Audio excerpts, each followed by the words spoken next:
This is the initial report on this book.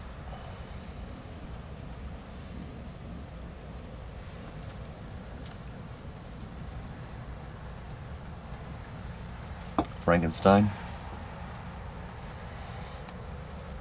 I'm doing a report on it mid-book.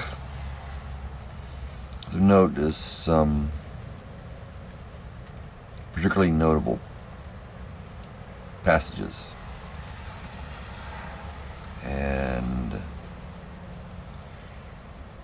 this is basically going to be a video, probably a series of videos on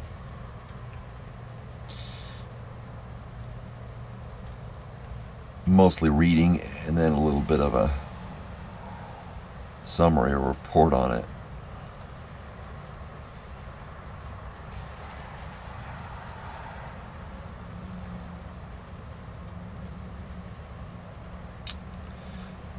Cursed Creator, why did I live? Why in that instant did I not extinguish the spark of existence which you had so wantonly bestowed? I know not. Despair had not yet taken possession of me. My feelings were those of rage and revenge. I could with pleasure have destroyed the cottage and its inhabitants, and have glutted myself with their shrieks and misery. When night came, I quitted my retreat and wandered into the wood, and now, no longer restrained by the fear of discovery, I gave vent to my anguish in fearful howlings. I was like a wild beast that had broken the toils, destroying the objects that obstructed me, and ranging through the wood with a stag-like swiftness. Oh, what misery, what a miserable night I passed. The cold stars shone in mockery, and the bare trees waved their branches above me.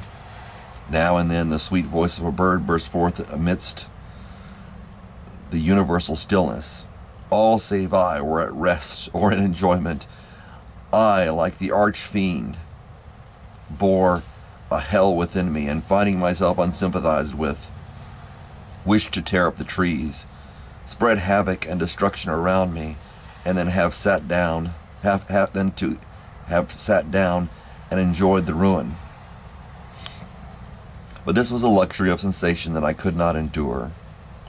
I became fatigued with excess of bodily exertion, and sank on the damp grass in the sick impotence of despair. There was none among the myriads of men that existed who would pity or assist me. And should I feel kindness towards my enemies? No. From that moment I declared everlasting war against the species, and more than all against him who had formed me and sent me forth to this insupportable misery. The sun rose, I heard the voices of men, and knew it was impossible to return to my retreat during the day. Accordingly, I hid myself in some thick underwood, determining to devote the ensuing hours to reflection on my situation. The pleasant sunshine and the pure air of the day restored me to some degree of tranquility, and I considered what had passed at the cottage. And when I considered what had passed at the college, I could not help believing that I had been too hasty in my conclusions. I had certainly acted imprudently. It was apparent that the conversation had interested the father in my behalf, and I was a fool in having exposed my person to the horror of his children.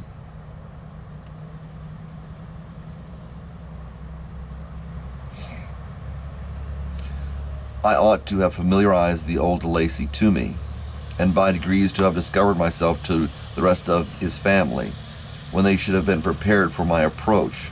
But I did not believe my errors were irretrievable, and after much consideration I resolved to return to the cottage, seek the old man, and by my representations to win him to my party. Those thoughts calmed me, and in the afternoon I sank into a profound sleep. But the fervor of my blood did not allow me to be visited by peaceful dreams.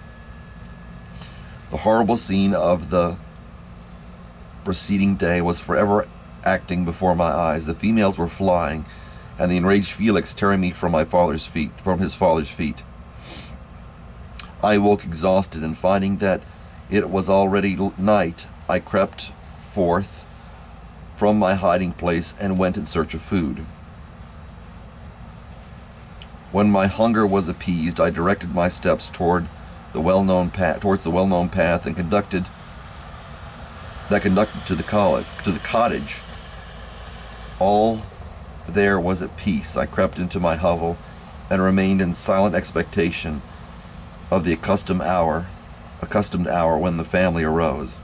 That hour passed, the sun mounting high in the heavens, but the cottagers did not appear. I trembled violently, apprehending some dreadful misfortune. The inside of the cottage was dark, and I heard no motion. I cannot describe the agony of this suspense. Presently 2 countrymen passed by, but pausing near the cottage, they entered into the conversation, using violent gesticulations, but I did not understand what they said, as they spoke the language of the country, which differed from that of my protectors. Soon after, however, Felix approached with another man.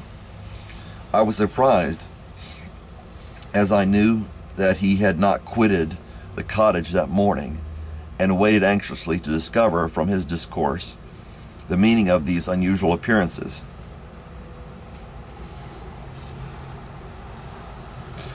"Do you consider," said his companion to him, "that you will be obliged to pay 3 months' rent and lose the produce of your garden?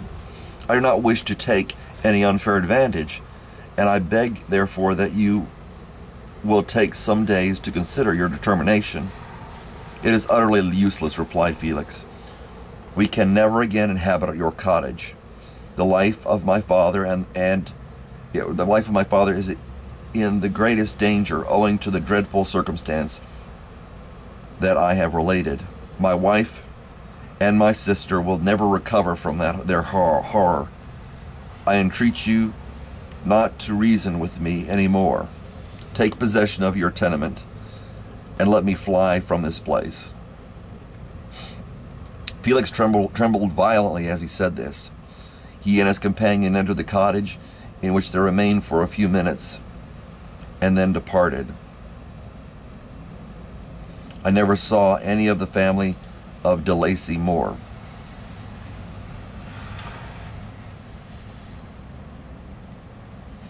I continued for the remainder of the day in my hovel, in a state of utter and stupid despair. My protectors had departed, and had broken the only link that held me to the world. For the first time, feelings of revenge and hatred filled my bosom, and I did not strive to control them, but allowing myself to be borne away by the stream, I bent my mind towards injury and death.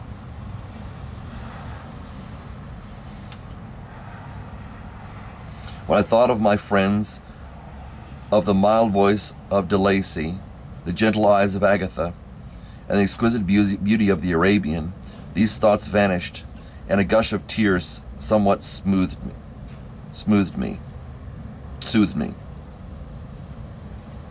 But again, when I had reflected that they had spurned and deserted me, anger returned, a rage of anger, and unable to injure anything human, I turned my fury towards inanimate objects. As the night advanced, I placed a variety of combustibles around the cottage, and after having destroyed every vestige of cultivation in the garden, I waited with forced impatience till the moon had sunk to commence my operations.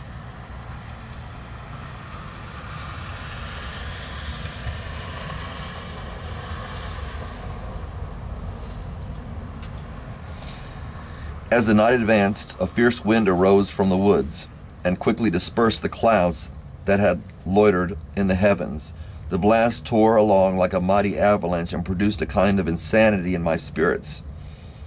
that burst all bounds of reason and reflection. I lighted the dry branch of tree and danced with fury around the devoted cottage, my eyes still fixed on the western horizon, the edge of which the moon nearly touched. A part of this orb was at length hid, and I waved my brand. It sank, and with a loud scream I fired the straw and heath and bushes which I had collected. The wind fanned the fire, and the cottage was quickly enveloped by the flames, which clung to it and licked it with their forked and destroying tongues.